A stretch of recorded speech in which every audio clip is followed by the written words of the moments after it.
Сега ще ви дам един много кратък комплекс за коледните и новогодишните празници, ако нямате къде да ходите да тренирате. Той е изключително елементарен, ще ви го покажа и ако имате възможност да го правите всеки ден, горе-долу ще ви отнема около 20-30 минути. Заставаме първо в изправено положение, краката са ни успоредни, горе-долу разположени на една педия разстояние. Поемаме дълбоко въздух да се изправим. И вече сме в изходна позиция. Започваме първо само с ръцете, да загреем рамената, с големи кръчета назад. Вдишваме, издишваме. Нагоре ръцете, вдишваме, надолу, издишваме. Включваме врата. Нагоре, поемаме въздух, вдишваме, навеждаме, издишваме. Главата, погледа следва ръцете.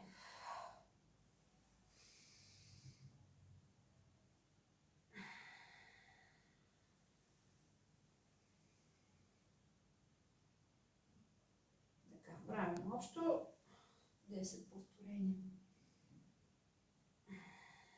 След това слагаме едната ръка на кръста, другата минава над главата, издишваме при извиване на тялото, изправяме, поемаме въздуха, издишваме, изправяме, издишваме по 5 пъти в посока, изправяме, издишваме, изправяме.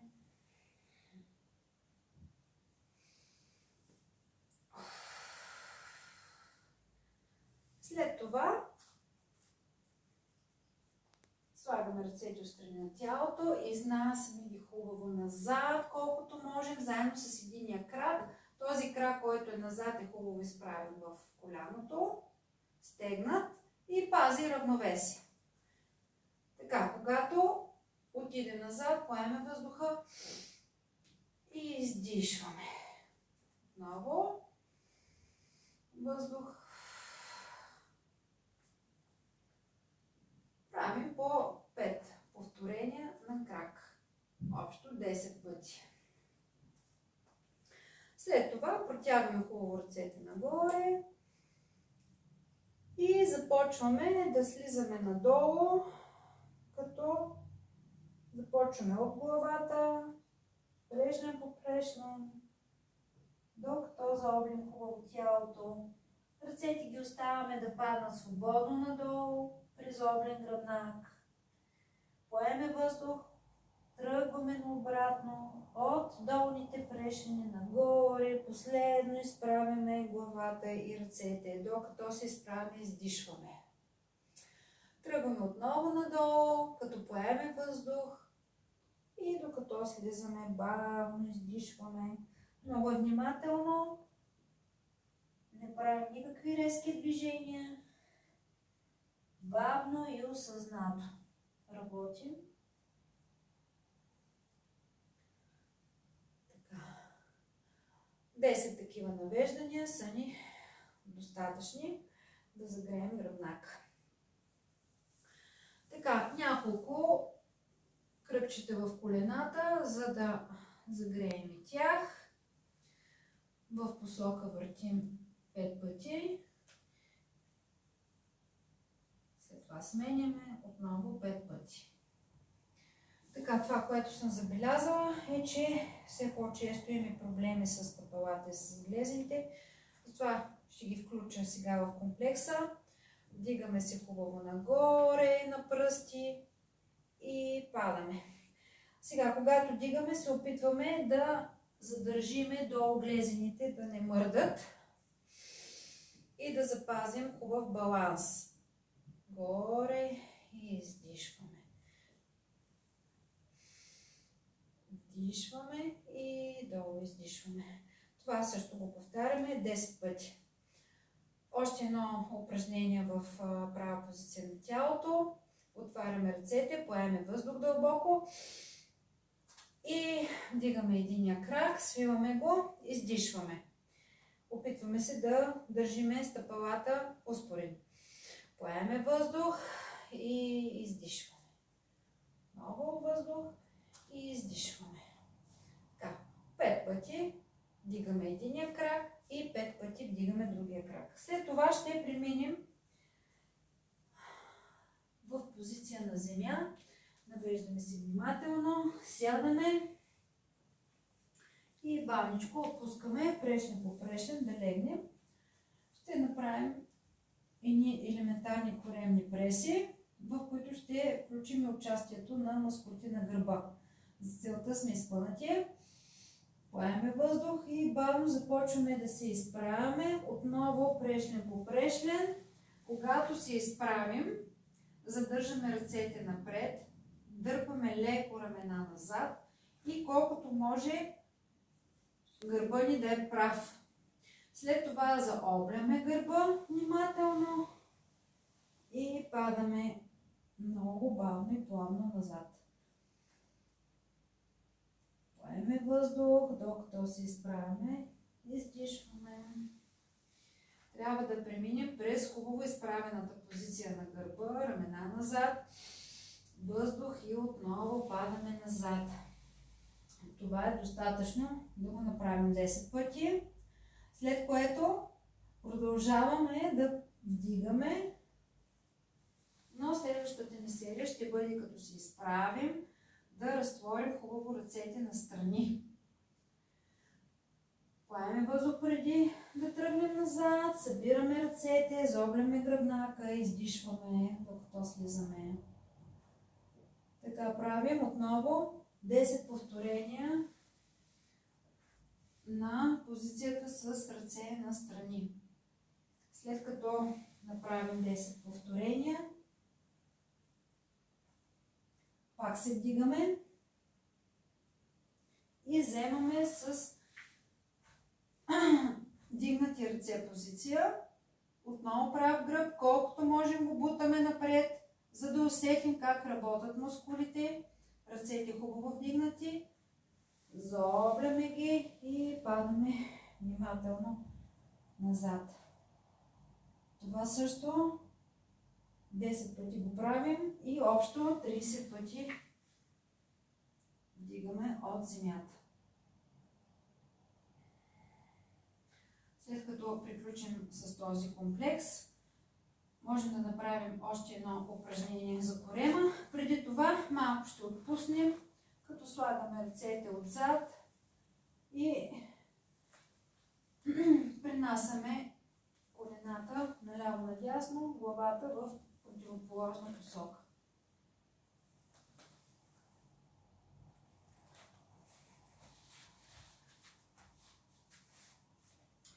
Много хубаво упражнение за корема. Още едно. Ръцете са ни напред. Започваме да движим наляво и надясно с леко заобляне назад и настрани. Когато сме напред, поеме въздуха и издишваме. Дишваме и издишваме. По 5 пъти в посока е напълно достатъчно. Отново леко релаксираме, като отпуснем гръбнака и се държиме с ръцете за колената. Няколко пъти отпускаме. След това ще преминем към упражнения в легно положение по корем. Застанали сме с изпънати ръце и крака. Започваме да дигаме дясна ръка, ляв крак и след това сменяме с другата ръка и крак. Главата ни трябва да е позиционирана надолу, да гледа 2-3 пръста отлепена от земята и да не се клати. Тялото избягваме да се клати. Работим само с ръцете и краката. Правим по 10 вдигания на крак и ръка. Нагоре въздух, издишваме. Нагоре въздух, издишваме. Въздух, издишваме.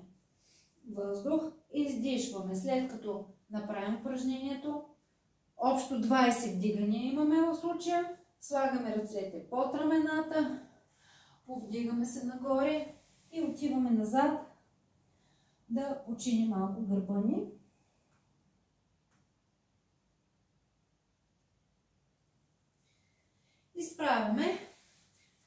направим едно упражнение в странично положение на тялото.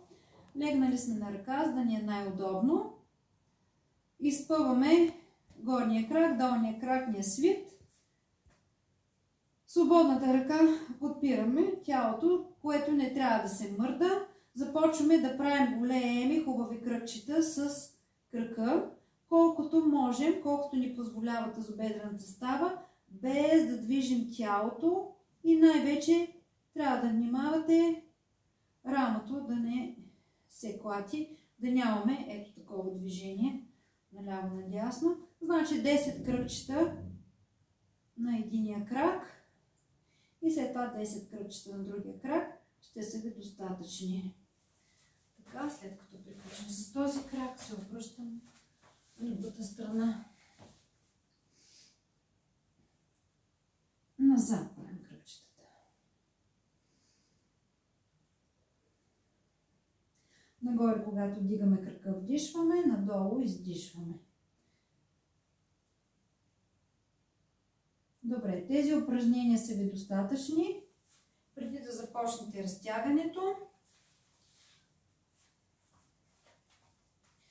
задължително трябва да имаме няколко упражнения за разтягане. Сядаме напред с изпънати крака. Даваме краката в контрашпиц, за да можем да опънем възможно най-много мускулите в задната част на краката. Ако можем, хващаме пръстите. Ако не можем, се хващаме по-нагоре. Но важното е да сме в контра. Трябва да държим краката в максимална контра. Когато ги държим с ръцете, имаме допълнително опъване отдолу. Задържаме, като броим, да кажем, примерно до 10 на ум. Добре. След като сме опънали краката отдолу хубаво,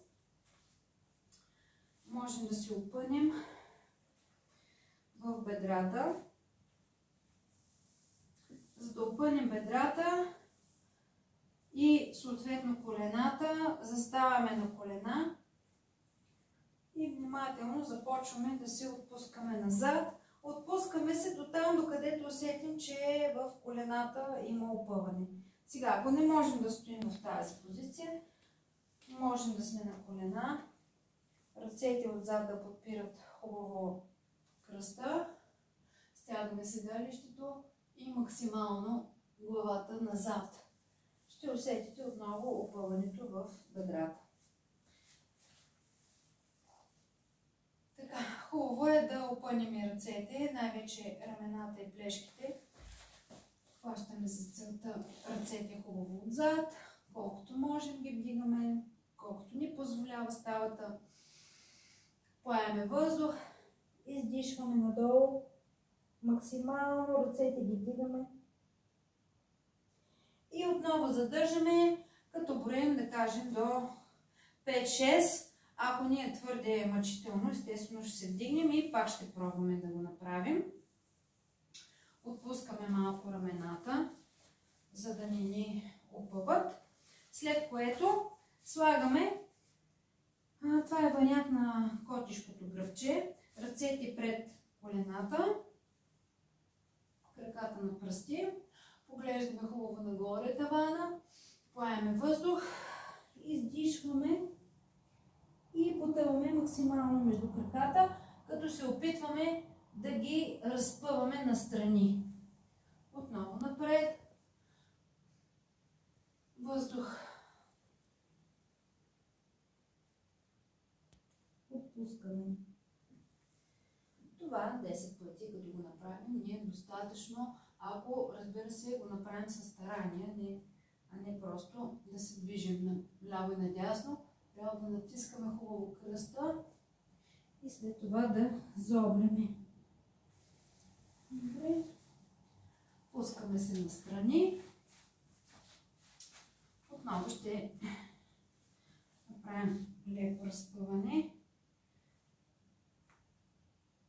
в тазобедрените стави. Отпускаме внимателно, лекичко, леки движения.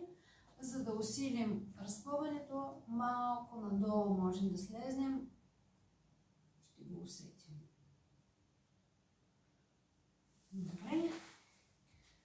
да си опъваме краката. Хващаме ръцете сплетени в пръсти. Вдигаме ги хубаво нагоре. Издърпваме максимално. Изтегляме. Поемаме въздух и отпускаме. Това го правим с 5 повторения. Нагоре. И отпускаме.